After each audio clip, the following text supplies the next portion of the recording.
ఇప్పుడు తెలంగాణలో ఏంటంటే నిన్న మున్నూరు కాపు నేతలు రహస్యంగా భేటీ అయ్యారు.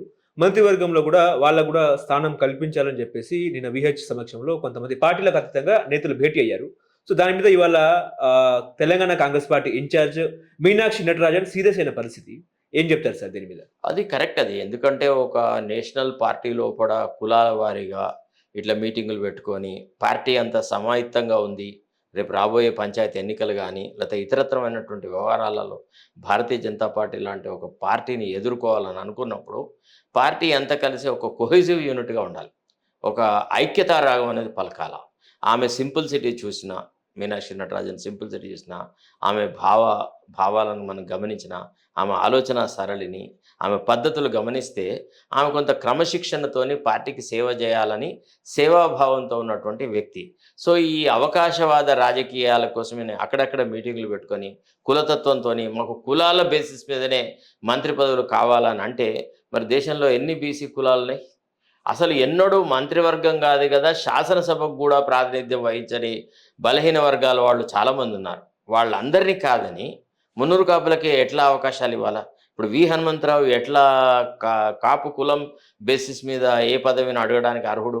ఒక రకంగా ఆయనకు అన్ని పదవులు అనుభవించినాడు. అన్నిసార్లు రాజ్యసభ సభ ఉండే, ఎమ్మెల్యే ఉండే, మంత్రి పదవి ఉండే, రకరకాలుగా ఉన్నాయి. ఒక ముఖ్యమంత్రి పదవి తప్ప దాదాపుగా అన్ని పదవులు వచ్చినాయి. తర్వాత వయోవృద్ధుడు. ఎక్కడో ఒక చోట అతను కొంత అంటే అదే కమ్యూనిటీలో ఉన్న యువకులకు అవకాశం ఇవ్వాలి తప్ప, ప్రతి చోట నేనే నాయకత్వం ఇస్తా, నాకే అన్ని పదవులు కావాలా అని స్వార్థబుద్ధితో చేసేటువంటి ఆ మీటింగ్ల పట్ల definitely as a party observer she is entitled to take a view. In a way she is right also, because she cannot encourage groupism within the party. Rather, you differ with the party on an ideological front. You may fight against the party on an issue. You say that, the Congress party is neglecting BCs. You may say that the Congress party is neglecting the SCs, STs. You may say so many things. They are useful for the party's growth and development. ఇప్పుడు మీనాక్షి నటరాజన్ గారు తెలంగాణకొచ్చారు. వచ్చిన వెంటనే first wicket down ఎవరు అనంటే తీన్మార్ మల్లన్న.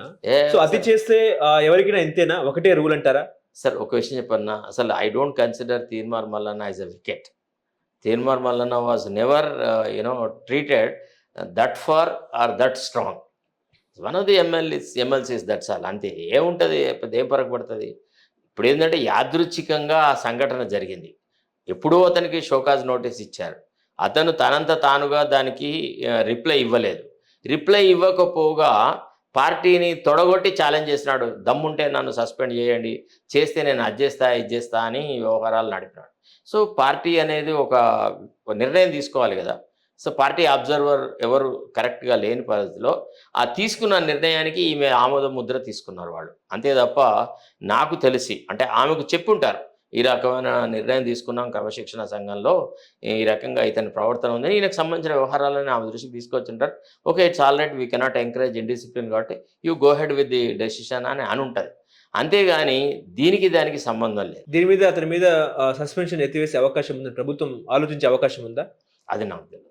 అంటే నేను Congress party వ్యవహారాల నుంచి చాలా దూరంగా ఉన్నాను.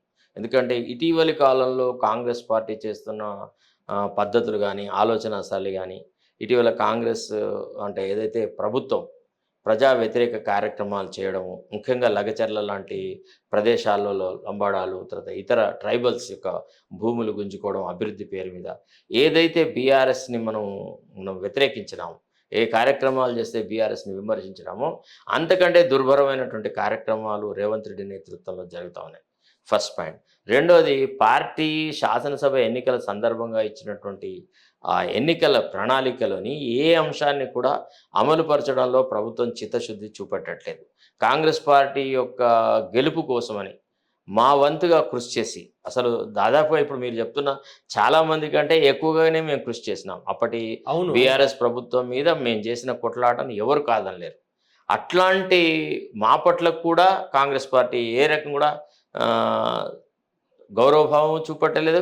కాకపోగా మాలాంటి వాళ్ళకు కూడా కాంగ్రెస్ పార్టీ నుంచి దూరంగా ఉంటే మంచిది, ఇట్లాంటి వాళ్ళ ఉంటే మనకి నష్టం అనే ఆలోచన కూడా చేసినటువంటి చవటలు దద్దమ్మన్నారు. సో, కాబట్టి పెద్దగా నేను ఆ విషయాల మీద ఆసక్తి లేదు.